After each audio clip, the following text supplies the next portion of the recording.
Alden with short update. Yan sa black screening ng Sparker ni Alden. Yan sa Opus Mall. Grabe, dahil black screening na pinuntahan ni Alden. Kasi yan pa yung black screening ng fans ni Alden. Dahil pinuntahan na mall ni Alden para sa black screening ngayon araw. Ang ganyan kabait si Alden sa mga fans niya.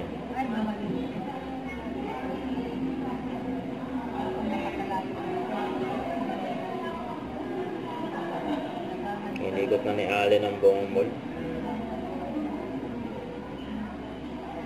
Yan, hello guys! So what's up? Nandito tayo ngayon sa Robinson's Malolos para i-surprise ang mga buddies natin sa Hungry Pita na nanonood ng Hello Love Again. Let's go!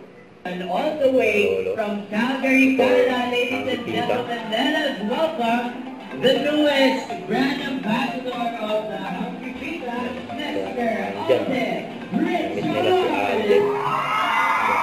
Umaga po sa ating mga buddies at pasensya kung medyo pinutol natin sa kalahati yung screening o yung Hello Love Again mamaya pagkatapos na pag-salita ko dito. So thank you so much po. I really appreciate it.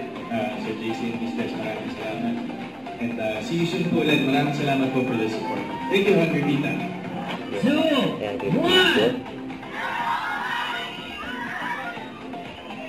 Alright, thank you so much, Alden Richards, for gracing our black screening. At syempre meron din po mga pasubigyan sa atin, si Alden Richards. So with the request everybody to please be on your seat as we prepare for our group photo. Congratulations to the 5 winners. Don't forget to subscribe and click the notification bell for more updates. And this is Richard Reaction Vlog. Stay tuned for more updates. See ya.